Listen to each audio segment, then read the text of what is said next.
O Tevez vai arrumar confusão. Ele vai arrumar confusão. A porrada ia comer, rapaz. Chegou lá o Luiz Fabiano, não arruma confusão, Luiz Fabiano. Não arrume confusão.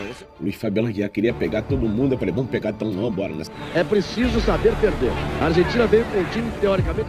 A minha mão fez assim, pra trás. Eu ia dar a cotovelada nos caras. E perde num jogo dramático por 2-1. Pode até empatar. Quem sabe agora? Já virei o corpo, a bola caiu, tipo assim, pra mim. Eu só puxei. Capricha, Adriano. Olha o empate! Gol! Pode até empatar!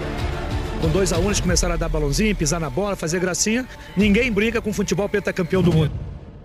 Dia 25 de julho de 2004, em Lima, no Peru. Uma das maiores rivalidades da história do futebol frente a frente em uma final.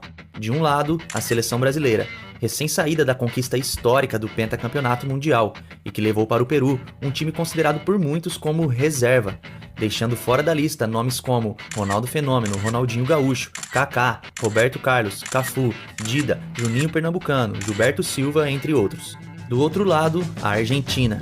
Ansiosa para encerrar um jejum de 11 anos sem levantar uma taça, levou o que tinha de melhor para o torneio. O time com Abondanzieri, Ayala, Sorin, Mascherano, Saviola, Zanetti, D'Alessandro, Lúcio Gonçalves, Carlitos Tevez era a principal candidata para a conquista do título. Até Carlos Alberto Parreira, técnico da seleção brasileira, antes da final assumiu o favoritismo da seleção argentina. Ele inclusive declarou que o maior foco do Brasil era as eliminatórias para a Copa do Mundo de 2006, e o maior objetivo na Copa América era observar novos jogadores que pudessem ingressar no time principal, visando a próxima Copa do Mundo.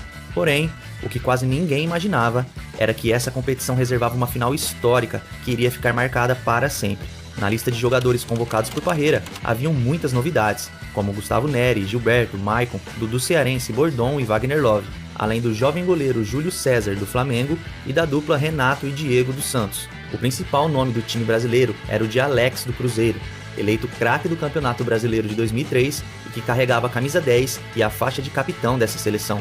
No entanto, naquele elenco sem os principais astros do futebol brasileiro, havia um jovem de 22 anos, que agarrou com unhas e dentes essa oportunidade. Jogando no futebol italiano, ele já havia começado a conquistar o coração dos torcedores da Inter de Milão, que começaram a o chamar de Imperador. E como havia saído do Brasil muito novo, agora ele queria mostrar ao seu povo quem ele era de verdade, como ele mesmo declarou em uma entrevista anos depois. Uma oportunidade de eu me mostrar pro Brasil, né? Pra me mostrar quem eu era de verdade. Então já clique no botão abaixo para se inscrever no canal, ative as notificações e deixe seu like, pois nesse vídeo vamos mostrar a história de um dos títulos mais emocionantes da história da seleção, e como o garoto que se tornava imperador marcou a história de um dos maiores clássicos do mundo. Para entendermos o tamanho da rivalidade entre Brasil e Argentina, é preciso voltar no tempo, atravessar o Atlântico e mergulhar nas páginas de história que moldaram toda essa disputa. A rivalidade é meio que uma herança da época da colonização. O Brasil foi colonizado por portugueses, enquanto a Argentina caiu sob domínio dos espanhóis. E como os dois países europeus têm uma grande rivalidade, foi meio que automático o Brasil e a Argentina também crescerem com essa disputa. E ao passar dos anos, várias questões políticas e territoriais também foram aumentando essa rivalidade, que se solidificou e encontrou o seu principal palco, o futebol. São dois povos apaixonados por esse esporte. Brasileiros e argentinos respiram futebol e têm isso gravado em seus DNAs, mesmo que sejam dois estilos de jogos diferentes. Enquanto o Brasil sempre foi reconhecido por sua ginga, habilidade e um estilo de jogo que reflete alegria e criatividade, o futebol argentino sempre foi sinônimo de muita entrega, raça e muita qualidade também, e que tem um povo totalmente apaixonado por sua seleção. Sempre que Brasil e Argentina se encontram em campo, é muito mais do que um simples jogo de futebol, é um duelo histórico. A cada toque na bola, cada desarme, cada gol, a rivalidade é palpável. Ninguém quer perder. E isso cria uma intensidade que é difícil de se igualar. E não é só no confronto entre as seleções que isso acontece. Os duelos entre clubes dos dois países sempre têm uma atmosfera diferente. Infelizmente, essa rivalidade às vezes extrapola os limites do esporte. Historicamente, diversos casos de racismo acontecem com uma certa frequência, tanto em jogos entre as duas seleções, ou mesmo entre os clubes dos dois países, e às vezes isso até ultrapassa o âmbito do torcedor. Em 1920, a seleção brasileira viajou a Buenos Aires para disputar um amistoso e foi surpreendida com uma charge de um jornal local que trazia a manchete: "Macacos em Buenos Aires, uma saudação aos nossos ilustres hóspedes".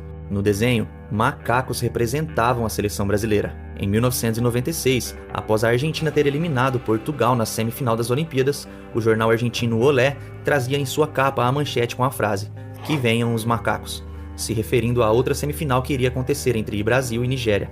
A repercussão negativa assustou os editores do jornal, que publicou uma nota pedindo desculpas, dizendo que eles não tinham a intenção de faltar com respeito e que se referir aos brasileiros como macacos era algo quase que institucional e que não tinha nada a ver com o racismo. Inacreditável. Em Copas do Mundo, Brasil e Argentina se enfrentaram 4 vezes. O primeiro duelo aconteceu em 1974, onde a seleção brasileira, que já era tricampeã do mundo, eliminou os argentinos com uma vitória por 2-1, com gols de Rivelino e Jairzinho. 4 anos depois, eles se enfrentariam novamente, com a Argentina jogando em casa na Copa de 78, em um jogo violento, conhecido como a Batalha de Rosário. Brasil e Argentina empataram em 0-0.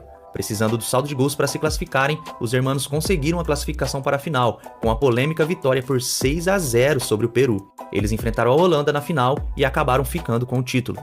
Já em 82, o time de Sócrates, Zico e Falcão decretou a eliminação da Argentina de Maradona com uma vitória por 3-1, mas acabaram caindo depois para a futura campeã Itália. Mas foi em 1990 o confronto mais famoso entre as duas seleções em Copas do Mundo. A Argentina eliminou o Brasil nas oitavas por 1-0, com um gol de Canidia após boa jogada de Maradona. Nesse jogo, os argentinos teriam oferecido uma garrafa de água batizada com sonífero ao lateral branco. Até hoje, os argentinos tiram sarro desse episódio,